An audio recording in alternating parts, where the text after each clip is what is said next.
Hey y'all, welcome to another episode of Oh Hey, Can You See? Also that thing, it's a little play on the national anthem. But, anywho, yes, I'm checking in because obviously my last episode was, a bit intense at times, as, I would expect some of us queer folk to be currently with the given state of legal attacks going on in the U.S. But this show is not about the woe is me. It is about rising up through our experiences, and it's really about the message of life's happening for us and not to us, which is very hard for anybody to accept that ideology or that message or that notion whenever we've experienced a lot of trauma at the hands of others and at the hands of ourselves. So, I don't expect anyone to do anything because my expectations for you are my own. They don't have any resonance on who you are, and you're not supposed to live up to them or even really know about them. So, but yeah, it's pretty intense out there. Instead, I'd rather this just be like a kiki, right? It's like chatting with a friend of yours, chatting with someone you know, listening to somebody that you resonate with because you're experiencing the same experiences or have, and you have something to say, it's like, that's what I want this to be. It's like, let's have a discussion, let's have a dialogue. So if anybody would love to email me to be a guest on this podcast, that will then have the podcast episode featured on YouTube, please let me know. Email me at haleycomet44@gmail.com. That's 8. Sorry, y'all. I'm on call still. HAELICOMET 44 at gmail.com. So, yeah, today I'm going to go a little bit more into identity politics. I didn't really talk about what identity politics was in the last episode. I seem to not really be referencing too much about what the episode's about during the episode, but then going back and referencing it after the episode. So since this has kind of been a trend and a behavior pattern already here, we're going to just keep rolling with it. Identity politics are when two groups or more of marginalized communities are put or pitted, I want to say pitted, up against each other by means of whose rights are more important, right? And identity politics weren't really a thing until the 80s during the Reagan administration. So, very relevant and has been, passed around as far as knowledge goes for a long time. And so, we weren't really seeing different marginalized groups of people all sort of fighting for their civil rights at the same time until the 60s happened. Well, obviously the 20s with women happened, and then the 60s happened with the black community, and then we had the 70s happen, so end of the 70s, early 80s, when Stonewall occurred and the gay civil rights were coming through. And then, of course, Reagan is very notoriously known for not wanting to help the gay community during the AIDS crisis, and there being just a whole lot of really horrific things that were done to the gay and lesbian, trans community at that time. And so in identity politics, we're seeing this for the trans women community as we're being pitted up against biological women. And I mean, look, I have seen some trans people out there who are perpetuating the stigma that trans women believe that they are better women than biological women, which would be very frustrating, if I was a biological woman. But it just doesn't make any sense in any shape, way, or form that would ever actually be something that the entire, general public would ever believe. And we're always being goaded away from the major issues that are going on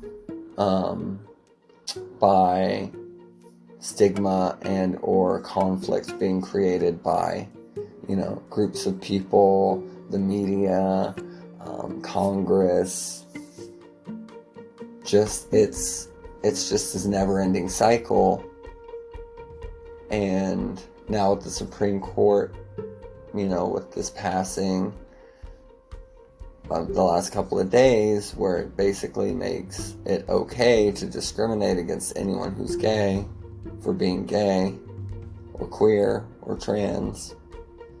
But then we're still expected to serve our communities, pay our bills, have functional homes, raise families,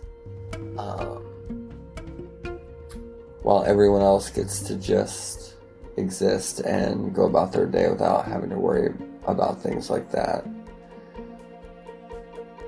And then, it's like you don't want to get too caught up because you're like, this can't, like I was saying earlier, this isn't going to withhold the stand of time. Like, it's not going to be the end result. This is just a transition period. Everyone is transitioning in their lives from the moment you're born to the moment that you pass away.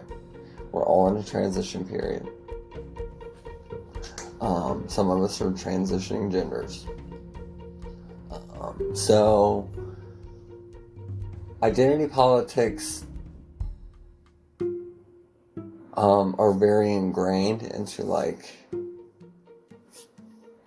all of our marginalized communities. It's ingrained into our workplaces, our schools, our neighborhoods.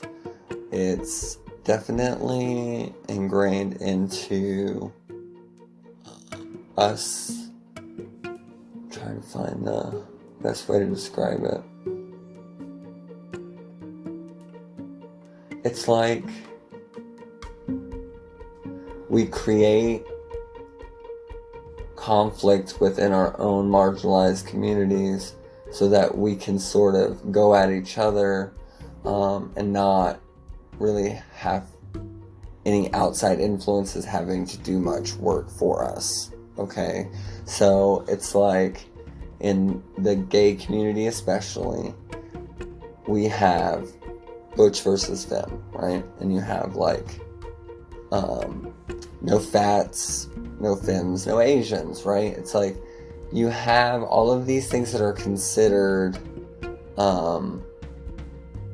preferences, for who we date, who we're friends with, and who we'll work for. But then there are reasons for being, light skin versus dark skin. These are all ways that we have created sub-racism or sub-prejudices within our own communities so that we attack each other.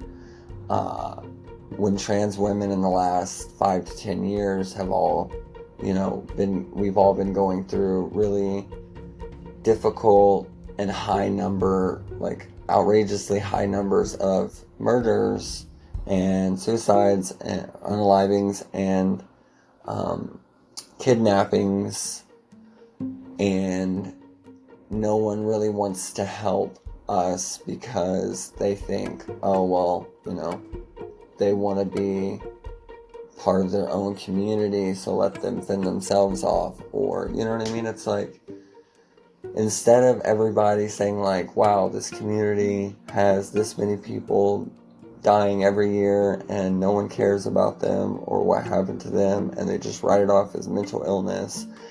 And so nobody, looks for their killer, and so it's just like, and that's what they get because they did that to their body or they wanted to live that way, and we like make allowances for it. But if it was happening to your community, you'd be devastated and just be like, we've got to do something, we got to stop somebody, like somebody help.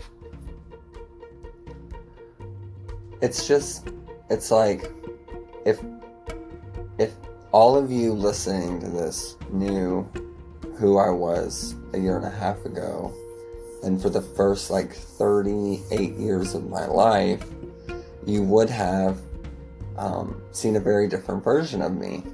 And for someone to truly believe and to tell people that my transition is not,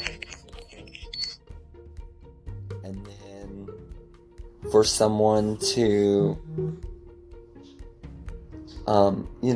try to expect me or assume that it's a phase and think that one day I'm going to go back to being that other person who was miserable, who barely spoke up, who couldn't even keep their head up to look proud, would look at the floor, didn't feel like anything they had to say mattered, didn't know what self-love was, didn't know what appreciating their body was, didn't know what friendship was or true unconditional love, and yet still was supposed to just clock in every day, pay some bills, hope for some savings, and then wake up every day and keep doing it again.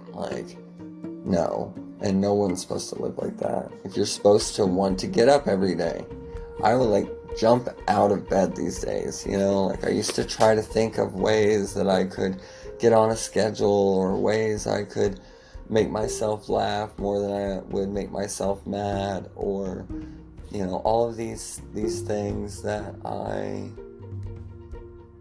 thought I was never going to have. I was always going to be broke, I was always going to be depressed, I was always going to be hopeless. Everything was just always going to be stuck in my head.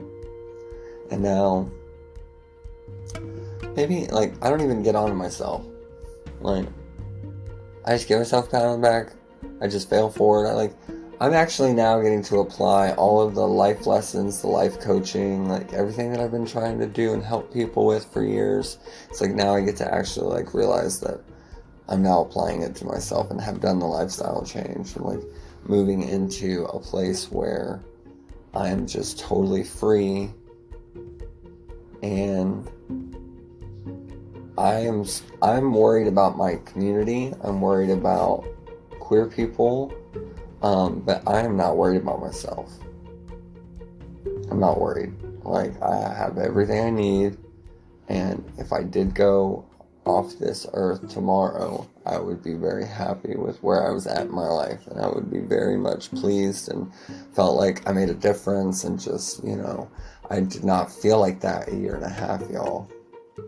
I mean, the first thing I thought, people ask me all the time, what's the first thing you thought when you realized you were trans? And that's the first thought I had was, I thought I was happy. It has been such a saving grace for me, and it's my journey. And it's I get to have, not how many of you out there feel like you're in control of your life. This is my story. I write the story. Very little, very few, I guarantee you. And you're going to be real honest with yourself right now, because you know that, no, you do not feel that way. I do. I didn't have the job I had, or I didn't have the friends I had, or I didn't have the husband that I have, I would still feel that way. Truly. I write my life. I create the story. Everyone is their own main character in their life and their story and their experience. You're the only person that lives with you for 24/7, 365 days a year, your entire life. You gotta live with yourself. So you gotta be the one in control. No more reactions, only responses. You know? Empathy, empathy, empathy. And it's more than just putting yourself in their shoes. It is all about believing them from their experience, because it's their experience. So, I'd really love to get some people in here so they can start talking about their experience, and so that people here can really start to tap into the power of empathy and community and just listening to somebody without having to interrupt and fix it and do the, it's just like, just listening to them is so important. And that's why this platform, or doing it this way, is so important, because you just have to listen. And you can come back to it if you can't finish it. Right, y'all. These are going to get longer, I'm sure, but it's been a wild couple days. Somebody email me. I'm not trying to sound desperate. I'm just saying, like, I'm so ready to show people what this show is really about. Alright, love y'all. Talk soon. Have a very safe holiday. Please.